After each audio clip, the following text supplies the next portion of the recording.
Bonjour, je suis Rachel Chevalier et je suis géobiologue.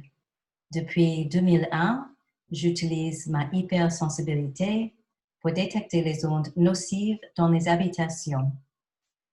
Et aujourd'hui, je voudrais partager avec vous la recherche que j'ai faite sur le sujet de géobiologie. Mais d'abord, je vais couper la vidéo pour continuer la présentation. Et je voudrais dire qu'il y a beaucoup de facteurs qui jouent sur notre santé et les relations entre notre santé et les différentes ondes se trouvant dans notre environnement sont très complexes.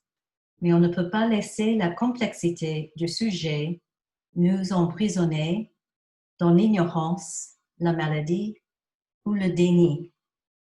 Avec cette présentation, je partage avec vous 18 ans de recherche. Je ne suis pas scientifique. Je vous parle en tant qu'une personne sensible et intègre, habitant notre belle planète. En 2001, moi et mon mari avons eu une rencontre avec les énergies telluriques nocives ou des énergies géopathogènes. Suite à cette expérience, j'ai décidé de devenir géobiologue, ayant appris que la recherche dans les années 30 en Allemagne liait les cas de cancer avec la présence de veines d'eau en mouvement sous-sol. De nos jours, peu de gens en parlent et pourtant, ma recherche montre que 30% des gens malades habitent des maisons malsaines. En 2007, j'ai acheté un système de biorésonance qui permet de détecter si une personne malade est touchée par les énergies géopathogènes. J'ai tout de suite compris avec cette technologie, je pourrais scanner une personne avant et après mon intervention et documenter l'amélioration. C'est ce que je fais depuis 13 ans. Mais d'abord, je voudrais partager avec vous une expérience professionnelle. J'étais formée dans l'environnement aux États-Unis. Et en mai 2015, j'ai reçu un mail d'une mère dont le fils de 7 ans est mort pendant son sommeil. Les médecins à l'hôpital n'ont pas pu donner de raison de son décès. Vous pouvez imaginer l'angoisse des parents et les questions qu'ils se posaient. La mère a commencé par contacter leur ostéopathe et l'ostéopathe a suggéré que c'était peut-être lié aux énergies géopathogènes. C'est de cette manière qu'elle m'a trouvée sur Internet, sur le site American Society of Dowsers. Dans la chambre du garçon, j'ai trouvé 3 veines d'eau souterraines et sous son lit, les 3 veines d'eau se croisaient, amplifiant la nocivité. Cette présentation est dédiée à cette famille parce qu'ils ont payé très cher notre ignorance collective. En France, il y a un excellent site, conscienceverte.fr, et on peut lire en 1962, à Moulins, une enfant de 13 ans décède. Elle souffrait d'un réticulosarcome droit du pubis. Les parents déménagent et une nouvelle famille s'installe dans l'appartement. 2 ans plus tard, un de leurs 2 enfants, dormant à la même place, est atteint d'un réticulosarcome droit du pubis. Le docteur Picard interroge ses confrères et apprend qu'un habitant d'un autre étage de l'immeuble, dormant à l'aplomb du lit, était décédé d'un cancer de la prostate quelques années auparavant. Malheureusement, il y a beaucoup trop d'histoires semblables. Et pourtant, les médecines anciennes ont beaucoup de documentation sur le sujet. En yoga, l'école d'architecture s'appelle Vastu Shastra. Les architectes ont une responsabilité envers le client de créer les résidences qui vont contribuer à l'harmonie familiale. Et en Chine, on engage un maître de Feng Shui pour vérifier les lieux. En Europe, les Templiers maîtrisaient parfaitement les énergies telluriques et cosmiques pour construire les cathédrales des véritables technologies spirituelles. J'ai mentionné dans les années 30 en Europe, il y avait beaucoup de scientifiques faisant la recherche sur les énergies géopathogènes. À Paris, il y avait Georges Lakhovsky, un scientifique exemplaire qui a écrit beaucoup de livres sur le sujet. Dans son livre Le secret de la vie, publié en 1925, on trouve un tableau avec les villes de France et leur taux de cancérose. Comme Nikola Tesla, Lakhovsky a tout compris la relation entre les ondes invisibles dans notre environnement et la santé cellulaire. L'environnement de nos cellules est un environnement quantique et aujourd'hui on parle de la biophysique pour remédier beaucoup de maladies modernes liées aux toxines dans notre environnement. Mais durant la Deuxième Guerre mondiale, toute recherche fut interrompue. Il a fallu attendre les années 60 qu'un médecin allemand au nom de Hartmann décide de reprendre les recherches. Il a créé la Société de géobiologie. Donc, un géobiologue, et on dit aussi géopraticien, est quelqu'un qui étudie les ondes et leur effet sur les êtres humains. Aussi, c'est une personne qui peut mesurer, détecter et remédier les ondes visibles. C'est devenu un vaste et complexe sujet sur les derniers 20 ans avec la venue de nouvelles technologies et les milliards qui vont avec. Mais les mondes légaux, politiques et financiers sont souvent restés au temps de Machiavel. Les ondes modernes ne sont pas ma spécialité. Heureusement, nous avons des spécialistes pour vous en renseigner. Il y a beaucoup de facteurs qui peuvent rendre une maison nocive, mais pour l'instant, je focalise sur ceux se trouvant dans le sol, dont les plus importants sont les veines d'eau souterraines courantes, dégageant un rayonnement gamma, les lignes de faille et régions sismiques, le gaz radon, les concentrations de minéraux, les cavernes souterraines ou les anomalies magnétiques. Il faut préciser que le rayonnement gamma est ionisant. Ça veut dire qu'il déchire des ions de vos cellules, créant des électrons libres dans le corps. Aussi, c'est le rayonnement gamma qui crée des fissures dans le ciment sur les trottoirs. Ici, on voit un géobiologue sur une veine d'eau ou une ligne de faille. Les lignes sont souvent très minces, donc l'image n'est pas à l'échelle.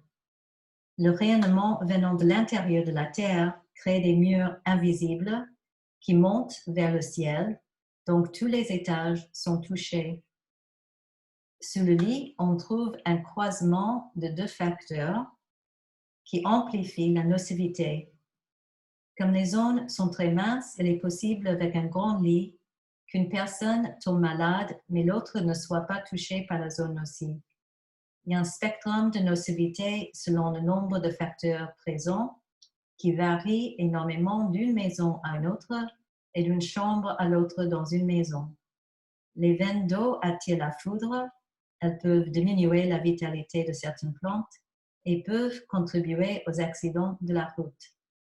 Pour information, les abeilles, les fourmis et les chats préfèrent les fréquences générées par ces facteurs.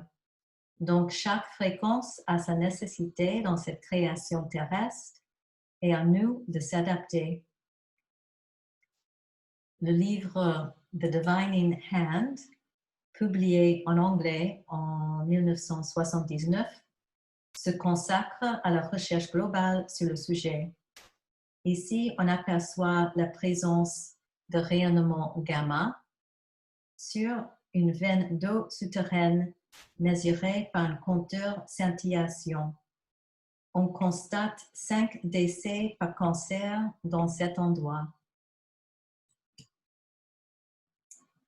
Et dans cette image, on mesure les ondes émises par le cerveau dans une zone neutre avec une électroencéphalographie et la même personne maintenant dans son lit qui se trouve sur une zone nocive. Il ne faut pas beaucoup de temps pour constater le changement dans l'activité cérébrale. Je crois que c'est environ 10 ou 15 minutes. Et à l'Université de Vienne, en Autriche, ils ont mesuré les changements du niveau de sérotonine dans une zone neutre et dans une zone nocive. Donc, on constate la baisse de sérotonine dans la zone nocive. Le sérotonine est nécessaire dans la régulation des émotions, dans le système endocrinien, mais aussi dans la cicatrisation. On peut mieux comprendre qu'une personne malade dormant dans une zone nocive ne peut guérir. Depuis 2007, je fais la recherche avec un système de biorésonance Remedy. À l'aide d'un scan thermographique, on obtient beaucoup de renseignements sur les facteurs rendant une personne fatiguée ou malade. Par exemple, on détecte la présence de bactéries, de virus, mycoses, métaux lourds, parasites et le stress géopathogène, qui a une fréquence spécifique, donc détectable dans une personne. Les résultats sont rapides, le scan dure 10 minutes. Depuis 2007, j'ai fait 114 scans de gens malades et j'étais étonnée de trouver que presque 30% de ces gens montraient la présence d'énergie tellurique nocive. Je n'aurais jamais imaginé un taux si élevé. Ça veut dire que presque 30% de gens dans les hôpitaux vont rentrer chez eux et ne vont pas guérir parce qu'ils vont continuer de dormir dans une chambre nocive. À ce jour, le monde médical n'a aucun moyen de savoir si la personne réside dans une maison nocive. Ces personnes peuvent manger bio ou faire du sport, mais le fait de dormir dans un endroit nocif affaiblira continuellement leur système immunitaire. La solution simple est de dormir dans une zone saine et progressivement la vitalité reviendra. Ici, on voit le scan thermographique et on dit thermographique parce que le système Remedy mesure le changement de température corporelle. Ici, le score. Le système envoie 24 fréquences une par une et lorsque le corps reçoit une fréquence qui est bénéfique, la température corporelle augmente et c'est de cette manière qu'on détermine quelles sont les fréquences bénéfiques pour aider la personne à retrouver un équilibre bioénergétique. Voici une réaction forte à la fréquence géopathogène. Je suis allée chez la personne et j'ai fait mon intervention de géobiologue. Parfois, changer la vibration d'une maison peut entraîner les réactions de sévrage dans la personne, mais ça ne dure pas longtemps. Après une semaine ou 15 jours, la personne constate une amélioration de leur état. Et après 6 à 8 semaines, je demande à la personne de revenir pour un autre scan, de confirmer que la nocivité a diminué. Voici le scan de la même personne 8 semaines plus tard et la réaction à la fréquence géopathogène a beaucoup diminué. La personne me confirmant qu'elle a retrouvé sa vitalité d'autrefois. Dans les années 60 et 70, il y avait des médecins en France qui sonnaient l'alarme concernant les énergies géopathogènes présentes dans nos communautés. Dans le livre « Les ondes électromagnétiques pour nous soigner », écrit par le Dr Dussert, on découvre l'histoire d'Antoine Prior. Donc, je lis page 33. Nos cellules baignent dans une soupe quantique constituée d'ions qui réagissent aux stimulus dans l'environnement. Antoine Prior propose de corriger le déséquilibre électrique des cellules en les bombardant d'ions positifs. Le rayonnement Prior est une vision scientifique nouvelle. En effet, l'appareil Prior n'agit pas sur la maladie, mais sur l'organisme, car son appareil lui permet de combattre les méfaits de tout agent pathogène. C'est une action sur l'immunologie dont le cancer est un aspect certain. Quel regret que son travail ait été victime de la conspiration du silence. En 1969, une commission de contrôle confirma officiellement la véracité des effets biologiques du rayon prior sur l'organisme. L'ensemble du vivant répond à la stimulation qu'engendrent des champs magnétiques pulsés. Le secret de son invention, c'est de démontrer que si la fréquence et la puissance émises sont bien choisies, on freine le développement des pathologies, même les plus graves, et la guérison est au bout. Nous nous trouvons bien dans l'an 2020. Les responsables de santé publique ne vont pas vous éduquer sur les ondes nocives dans votre environnement. Ils ne vont pas vérifier si vous habitez une maison saine. Et je voudrais savoir s'ils sont au courant de l'énorme progrès récemment dans la biophysique.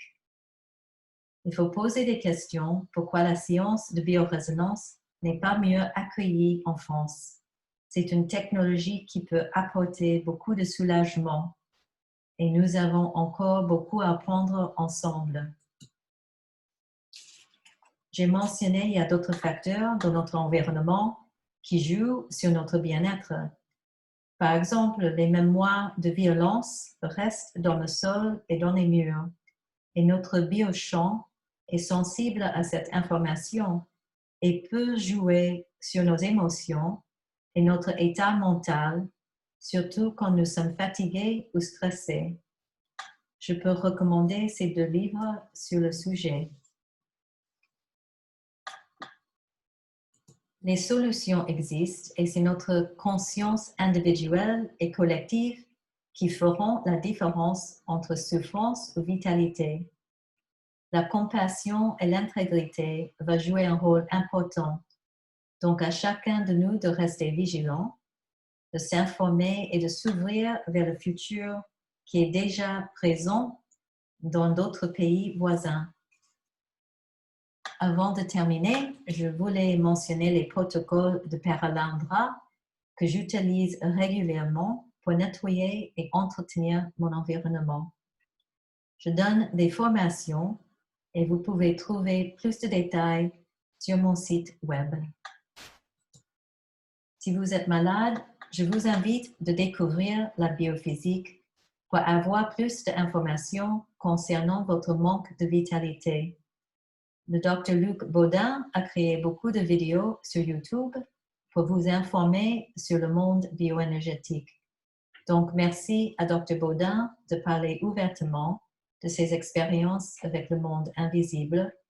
Et merci à vous de votre présence aujourd'hui et de partager cette vidéo avec vos amis pour contribuer à la vitalité d'échange dans nos communautés.